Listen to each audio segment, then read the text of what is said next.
Hey, it's B-Rad Celebrity Hairstylist here, your host of the Hairstylist Empowerment Podcast. Today we have an exciting show with Yolanda Johnson, who's the winner of the 2019 Pintwist Modern Vintage Updo contest. Wow, that's a mouthful. Well, I'd like to say welcome, Yolanda, and thank you for joining us here on the Hairstylist Empowerment Podcast. Thank you, Brad, and it's such a pleasure to be here. I'm very excited. Yeah, I guess we have a lot to talk about today. So I guess your win is pretty recent. So let's jump right in and just tell us a little bit about your background. Well, I am a natural hair stylist of about 20 years. I am a braider, and that's kind of what brought me into the beauty industry many moons ago. And pretty much everything that I have done surrounding hair has been inspired by some type of a need. And so I guess I was probably my own first inspiration when I went to college and wasn't under the umbrella of my parents anymore. I found myself needing and wanting my hair to be styled a certain way and not having the means, either knowing anybody in the community and or the resources to accommodate that. So I grew up with getting my hair braided and, always having somebody trusted in my community working on my hair. And so I basically tried to follow their example and mimic what I thought I saw. And roommates and people on campus kind of caught on to some of it was turning out okay. And before you knew it, I was the campus stylist for lack of better terms. And that grew into, doing more formal styling for like the women's basketball team, men's basketball team. And, just word kind of spread from there. And so I did try to keep that going as I moved around after I left college and moved back home to Colorado, my native state. And people, I don't know, I guess I've always done a good enough job that, along with word spreading, I just was able to keep up with the wants of my clients. And it's kind of developed from there. So what was what made you get into hair? Like, what was that moment? Where the light bulb went off in your head and said, yes, like I want to do hair? Because there's always a point where, yes, I like it, but what said to you, I want to make this a career and go further into it? Well, I actually had that thought back in college. I was struggling with picking a major and trying to figure out what it was that I wanted to do. And all I knew was when I did do hair, whether it was my own or, one of my classmates, I always felt like at peace. I felt like it was some kind of a Zen thing for me. And so I knew that was something that I enjoyed doing that brought me happiness. And then, obviously when I got done with people's hair, they were happy. So I thought maybe that I was just in the wrong area and that I needed to be in cosmetology maybe versus not formalized college. So I actually came to LeGrand about 20 years ago when they first opened. Yeah, and I took the tour and did all the pre-registration stuff. And at the last minute, decided that I wanted to, since I'd already invested in college and started my program, that I would just kind of bite the bullet and finish it out. And then once I finished college, if I felt like I was still motivated to do it, to go ahead and look into cosmetology at that point. So at that time, I decided it wasn't the right time. But as I said, I kept going with braiding and styling and had some really positive affirmations along the way over the past 20 years. And about 8 years ago, my braiding took a transition when I started meeting families in Colorado that were transracial adoptions and foster care families. And so they started reaching out to me. I was a mobile braider. And so they reached out to me in kind of neighboring communities of my own and asked me to come out and do braiding. And what ended up happening was those braiding sessions turned into more consultations. There was a lot of questions about Afrocentric hair care, just everything from how is it combed to what products to use to seems to be a lot more basic than even what I was doing as a braider. And so because of the number of families that outreached me in the beginning, I felt like maybe this was information that could be consolidated and made more easily available to these families. So I actually started writing a curriculum and had an idea in mind to start teaching these families and anybody else who needed that information. And so it kind of transitioned me from braiding into that area of coaching that I speak so highly of. And just the experience from there, working with some of the families that I've worked with and just seeing some of how that has affected youth who may not have had those experiences with their natural hair because, you know, as a Boulder native, my experience with my natural hair was not always pleasant. Yes. And it wasn't because of anything that had to do with me. It was because of my family, my parents' understanding of hair, of my hair, and, you know, the experts in my community. You know, everything was very fuzzy to all of us. We were just kind of going with the traditions that were passed down and you know, sticking to that. So it really made me feel like I was taking things a step further. And so that excited me. And I worked, I grew my family. I balanced full-time jobs with this just because I was so passionate about it. And I just loved seeing some of the growth that was happening in my community. And then about 1.5 years ago, my husband passed away unexpectedly. And so it brought everything to a halt. And I wasn't really sure what to do with that. I felt my husband was such a huge part of my support system. If he wasn't at a training with me or helping me prep for, you know, going out and teaching either individual, family, or a group, he was, you know, running and chasing behind the kids, making sure that everything was squared away at home so that I could focus on whatever I was doing in the community. And I just didn't know where to pick things back up with him gone. But I did feel like I still had an obligation to my community. And that was weird because everybody was like, you've got so many other things to figure out right now. Why are you thinking about your clients? Why are you thinking about what's going on? But, you know, in the broad scheme of things, I really just took all of the experiences that I had leading up to that point from the very beginning, back in college to, or even beyond that, when I was a child, and some of my personal experiences where, you know, I really felt like I was adorned more than I was torn down, and wanting to be a part of that for other kids and other families, it just stuck with me. So with all of the transitioning, I actually ended up moving myself and my 2 children back to South Carolina, which what brought me back here, and moving in with my parents, and, you know, just so much transition. You know, that just kind of stuck with me. And it really, I don't know, about 6 months into being in South Carolina, I entertained the thought of going to cosmetology school because it seemed like a place in my life where I might be able to focus on getting my certification, which is something that I always wanted to do, but never just living life could figure out when to get back. And so I came back to LeGrand and I did the tour over again. And this time I actually got to sit down and talk to Miss LeGrand, and I broke down in her office. I had my 2-year-old with me at the time, and I was just like, I don't know what I'm doing. I don't know why I'm back here. I don't even know if this is right. I just know that something about this feels right, and I won't ever know until I try. And she was like, Miss LeGrand looked at me and she was like, you're lost. And it's okay. And I just kind of looked at her like, this is a terrible impression. But she seemed to be able to receive that I was still trying to find myself through all of this. And that's, you know, as long as I still had a want, that was enough. And she just made me feel like it's okay, you know?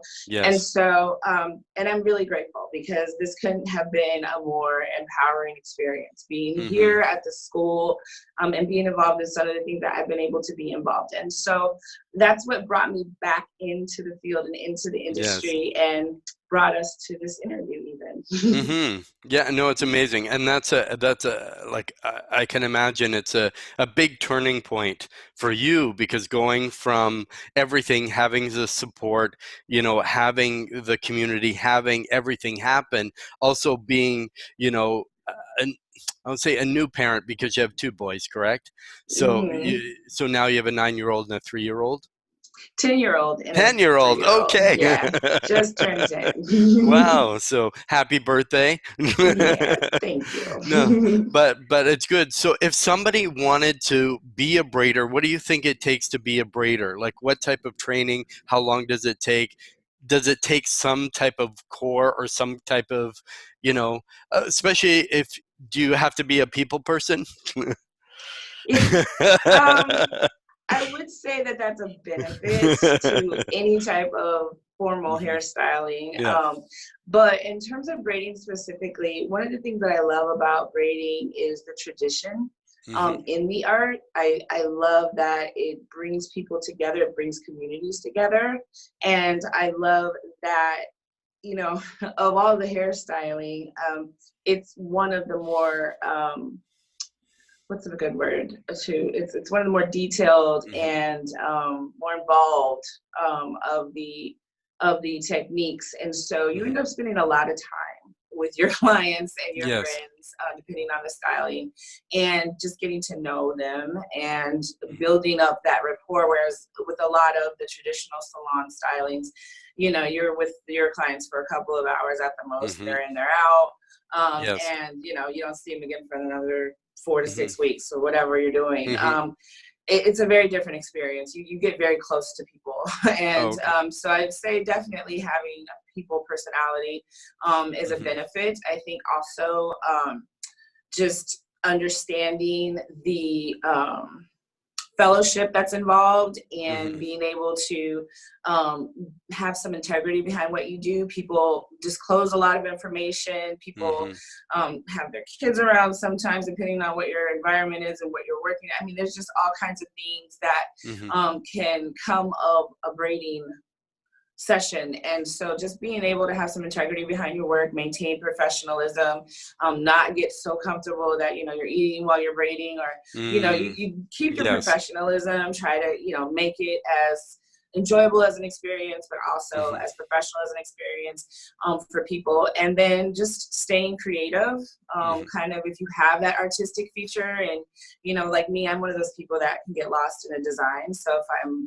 cornrowing or braiding Hmm. into a specific design, I just kind of like Hmm. drift off into my own world.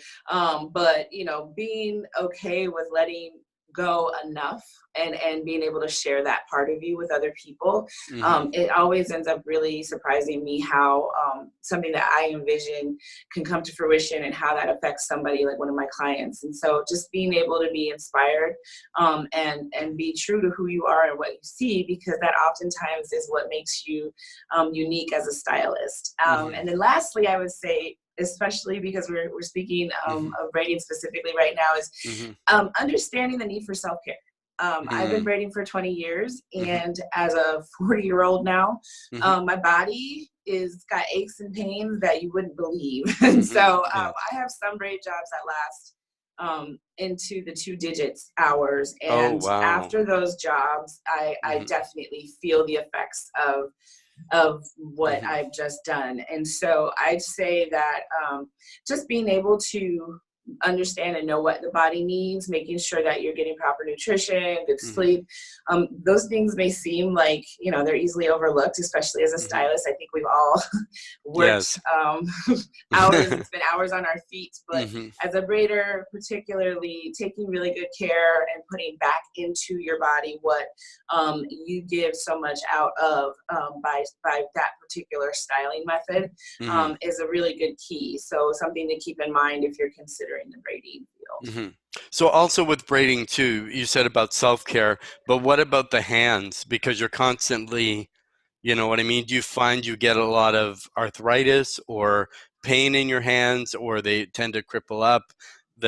So is there methods that you use to kind of stretch them out or make them more flexible when you're working?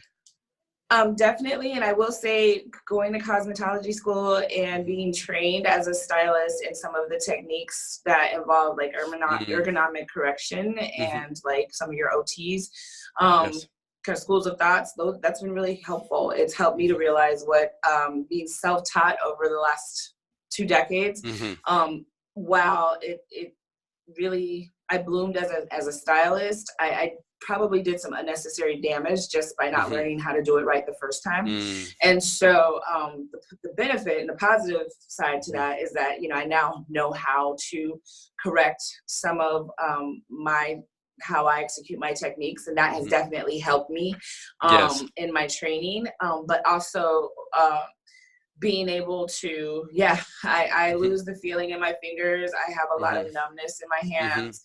After some of my major braid jobs, it takes me a couple of days, sometimes weeks to bounce back. Wow. And I've noticed that massage therapy, yoga, a lot of stretching, sometimes using some like thermal treatments. I've had to start diverting to those types of things just so that I can keep up with the trade. Also, what has kind of transitioned me into gearing towards coaching, because it allows me to continue to see clients and continue to practice my trade, but not maybe so much hands-on, just so that I can preserve the integrity of my hands and be able to continue to use them. So, being able to recognize your limitations and being honest with yourself about that, because you can push yourself, all of us do it in this field and in many others, and you just got to understand that you do have limits. And I think definitely seeking exercise and things like massage therapy have helped. And so being able to recognize what you have accessible to you and utilizing them can definitely benefit and also cut down on some of those adverse reactions. Exactly. Yeah, we always need something outside some self-care. And one thing you did do is you entered the Pintwist contest, right? So with that, we're going to talk a little bit about that. So those that don't know Pintwist, I have them here. Obviously, if you're listening by podcast, you won't be able to see them, but you can see the interview on YouTube coming up. But so Pintwist, so these are the pins here. Oh, they're disappearing, but there we go. So where the light is. So with Pintwist is the world's largest back pin. So #1 back pin, created by Tara Mosley, and it's absolutely an incredible pin. Because I've used it myself. I'm actually an educator with Pintwist for all of Canada, which we're going to talk a little bit later about some of the events, some of the things that are coming up. But first, I want to say congratulations, Yolanda. Why am I'm crazy? I'm so tongue-tied because I'm just in awe right now of this amazing guest. So Yolanda, she won the 2019 Modern Vintage Pinup contest. So with yours, what made you want to enter the Pintwist contest?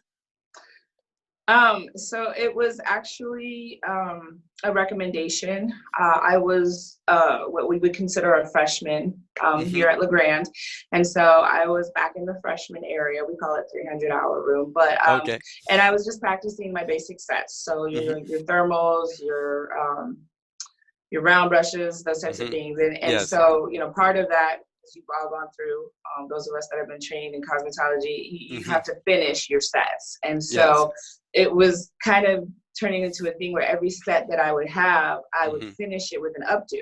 I just, for some reason, that's what I was like, this is finished. Like, just brushing it out is not finished to me. Like, you got to do something with this, like, great set. And it's like, and so my instructor kind of pulled me to the side, was like, you don't have to updo every set you have. Like, I was taking longer and I was putting more detail into it. And they were like, why are you doing that? Just brush it out. That's right. That's all you need. And I couldn't let it go. So one of my instructors finally kind of pulled me to the side and was like, hey, listen, since you like to do this so much, there's this contest that's out here and, you should consider entering it. And at the time, the school was participating in the ACSP conference, which is a regional kind of conference down here. And it included North Carolina, South Carolina, and Georgia. And so we were participating and prepping for that. And I was doing updo styling for that. And so they were like, while you're at it, you might as well just pins. put Here are these pins, figure out. I mean, literally, my instructor was like, here are these pins, figure out what you can do with it, and walked away. And Oh, so wow. I did. I Yes. mean, I didn't even look at it as a challenge. I was like, oh, a new toy. And then I Mm-hmm. started, finishing my updos with that. Mm-hmm. And so once my instructors and my directors saw that I was really developing a knack for using the pens, Mm-hmm. they were like, okay, you really need to consider doing this. Well, that was one of the earlier deadlines for Pintwist, and Okay. it just Yes. happened to be around the same time as our competition. So at the Mm-hmm. time, I opted not to compete in Oh. Pintwist because I was like, I want to Yeah. be able to give my attention. I was working on a Mm-hmm. team, and Yes. I just didn't want to. I didn't want to water down what I was doing. I wanted to be able to Exactly. be whole in one of the two competitions. Mm-hmm. And so then, out of nowhere, it wasn't really out of nowhere, Mm-hmm. but then I had heard that there was an extension on the competition for Mm-hmm. Pintwist, and so again, my instructor came tapping on my shoulder and was like, Another "Hey, sign. so." This has been extended. Mm-hmm. Competition is over. You Yes. guys won. Mm-hmm. Let's do it again. Mm-hmm. And so from there, I was like, I was kind of beat down, and I was That's just right. like, I've man, just that I done did put one. everything into this, and yeah, we won, but I feel like I'm really, paying for it. And they were Uh-huh. like, no, whatever, you can do it again. It's nothing. So I started seriously working on Pinterest Mm-hmm. probably around May. Okay. And was prepping for the September deadline. Mm-hmm. And I was able to submit my first two submissions by that deadline. Yeah.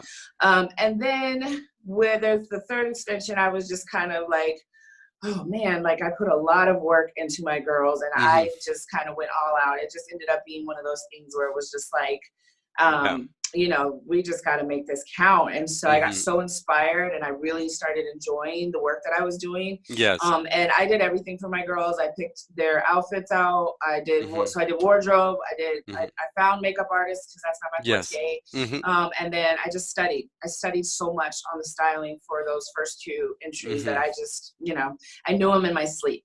And so once I had submitted those first two, I was just kind of like, okay, I'm done with this. I'm got to focus on school and finishing up, and it's been fun.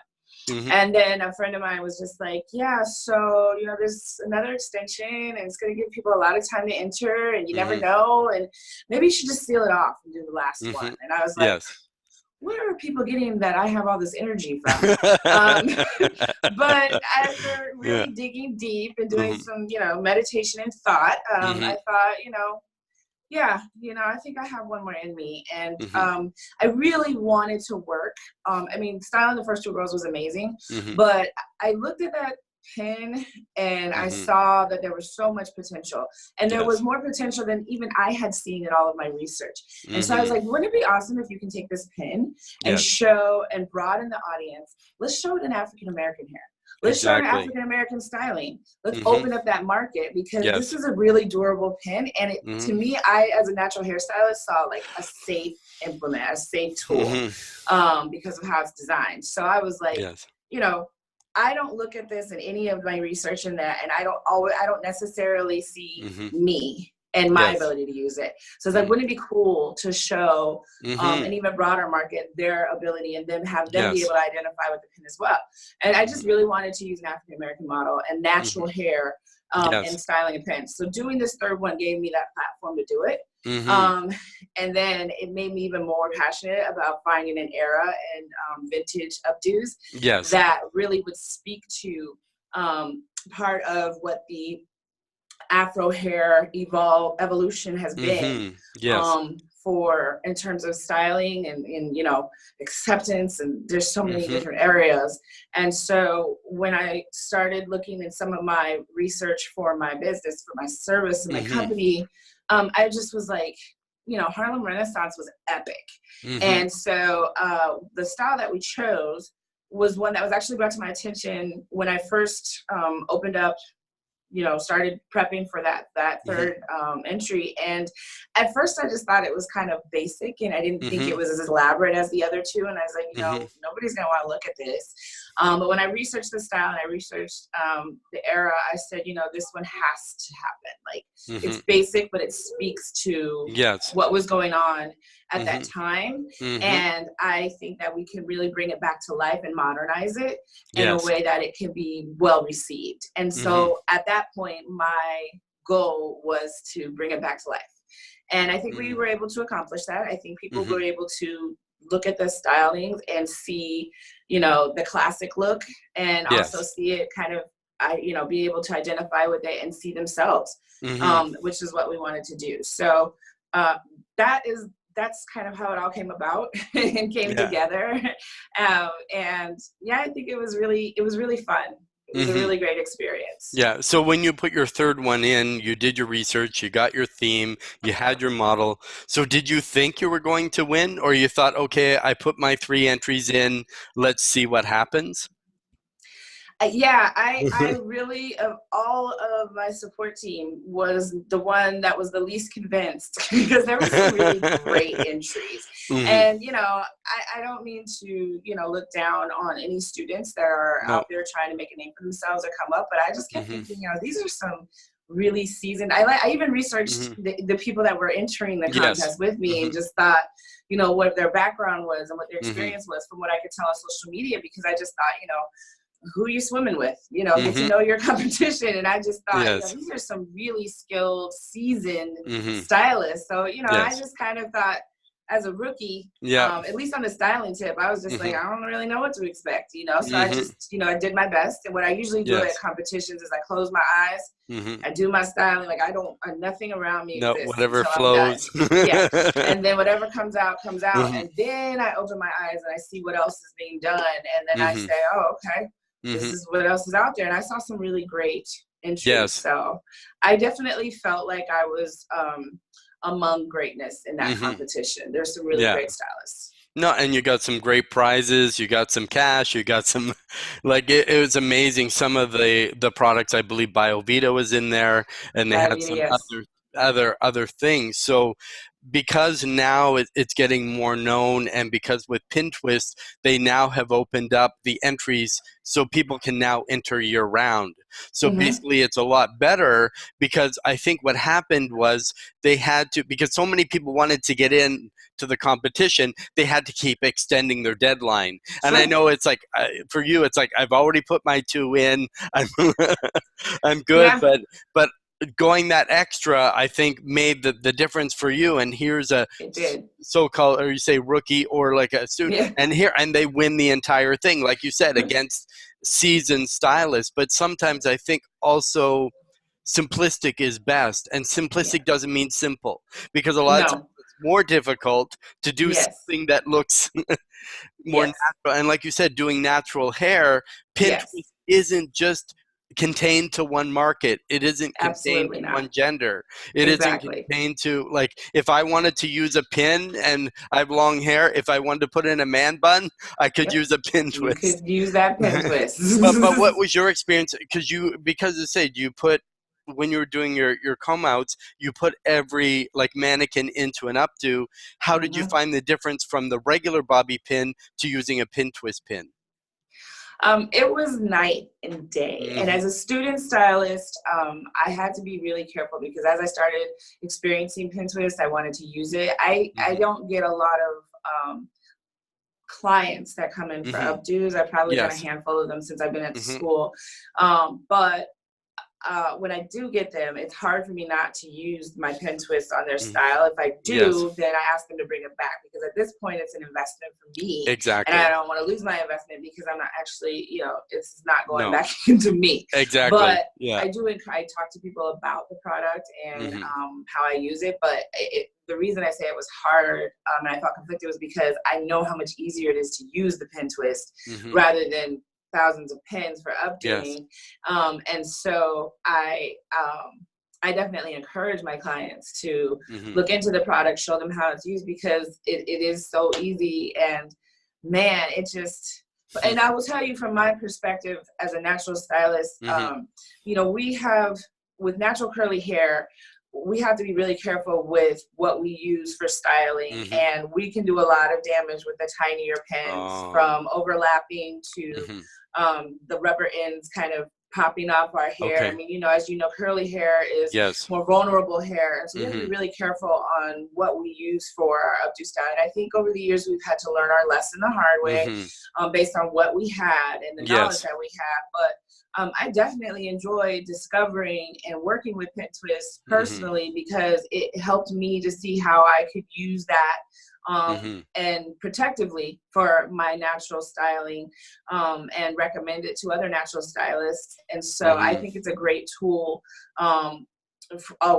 for a lot of different reasons and for a lot of different canvases. And so I just really appreciate the engineering that went into it and the thought, because it definitely cuts down on time and on the number of pins that you're using. And so to some people that's cost. And then also, you know, maintaining the integrity of the hair. You're not doing a bunch of damage to your hair by pinning it up, whether you're doing a casual, like you mentioned, man bun, or if you're doing, you know, a wedding updo.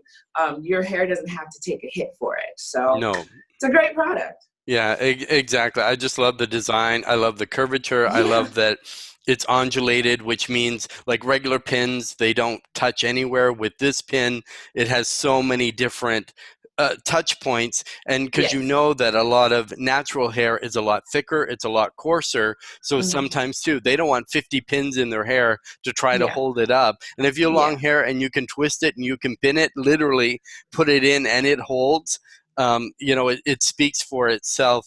But how do you now balance between career and your home life? Because you have two small boys, so how do you balance now with, you know, doing the hair, doing school, doing clients, you know, managing at home? Like for you, because I'm sure our guests that are listening would want to know, because they're like, I've got kids at home, I've got to do hair, how do I balance? So what do you kind of recommend, or how do you balance?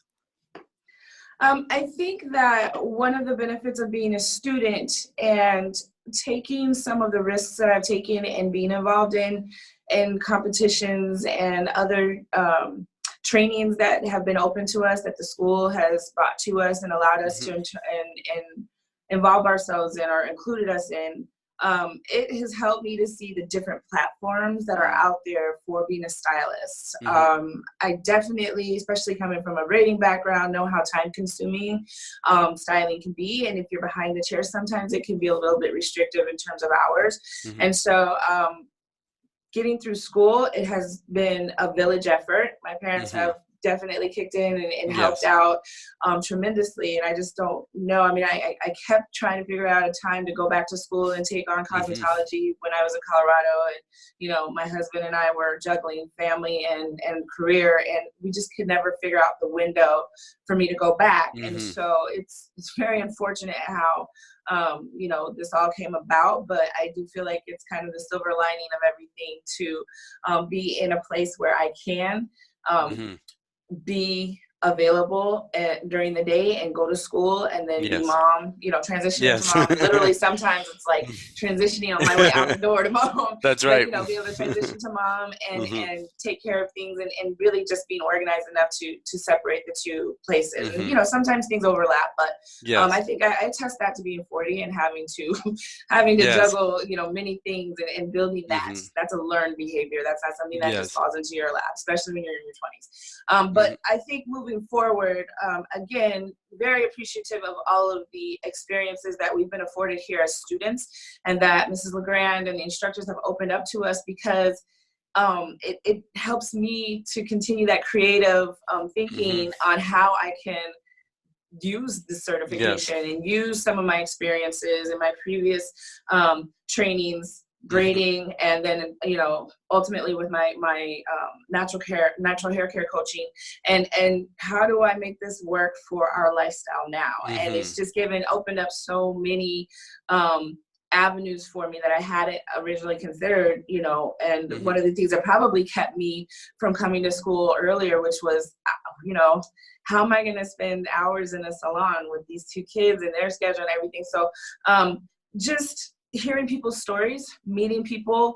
seeing that there's different types of careers that are out there that involve the beauty industry, and just how I can find my place in all of that. And I think figuring out what works when at the time that you need it. So being able to meet yourself where you are, and then obviously having a plan. I just completed my 5-year plan, which is a requirement here at LeGrand, and putting details in the Oh, plan wow. so that you can hold yourself accountable to it.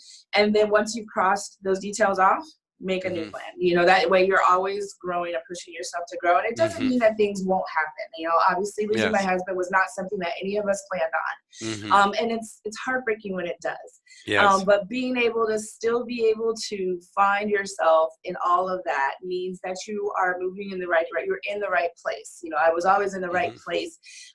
You know, surrounding myself with people who had either a need or an affinity for hair. And Mm-hmm. I could find myself in the midst of all of that grief and transition, and still, you know, blossom and bloom the way that I have here. That just means that's confirmation for me Mm-hmm. that, you know, I've been following along the right track. So, you know, be able to recognize who you are, and what you're capable of doing, and don't put limitations on yourself Mm-hmm. that aren't there. Because I could have said at any point, I can't do these contests, it's too much. I Yep. got these kids. My kids were with me at competition in a tri-state Wow. competition.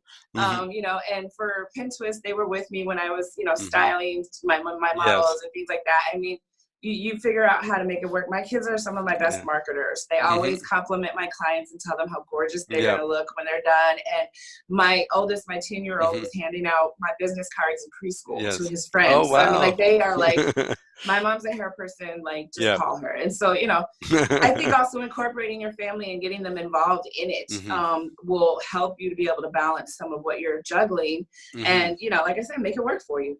Exactly. It's great your kids are on fire. They're promoting you. Because the They nice are. thing when kids are young, before life happens, they tell the truth and they know, Absolutely. and they're not going to make it up. If they're going to say, you know, the client looks beautiful, or here, go to my And he mom, meant it. obviously, and it's good that your kids believe in you, because I think that's the main thing, is having some type of support system. Because for a lot of us, sometimes even going into the hair world, they're like, get a real job.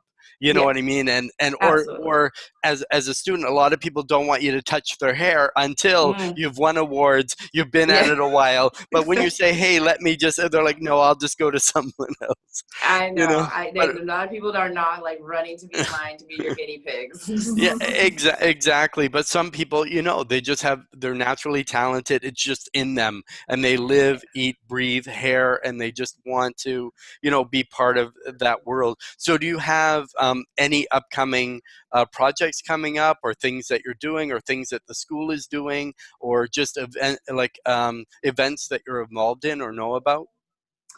As a matter of fact, the Association of Cosmetology and Salon Professionals, the ACSP, Mm-hmm. is having this year's, the 2020 version of competition, coming up in March. And so I'm actually graduating Oh. soon here at LeGrand. And so Mm-hmm. depending on dates and Mm-hmm. licensing and how those dates fall, I will either be competing in Okay. the upcoming Mm-hmm. ACSP competition and or coaching. So Okay. that's probably the biggest thing on my plate, Mm-hmm. because after being in school for about a year, Yes. I'm going to take a little bit of time and just kind of make sure my house is in order and things like Yes. that. And Yeah. then my biggest kind of project of this year is going to be relaunching Mhm. my natural hair coaching business, Yeah. and being testing out my remote services. Mhm. Since I'm no longer kind of in the place where that baby was incepted, I am Yes. trying to think outside of the box and broaden my audience. Mhm. And so that will be the project that will be committed to for however long it takes to get it back off the ground and running. So Yes.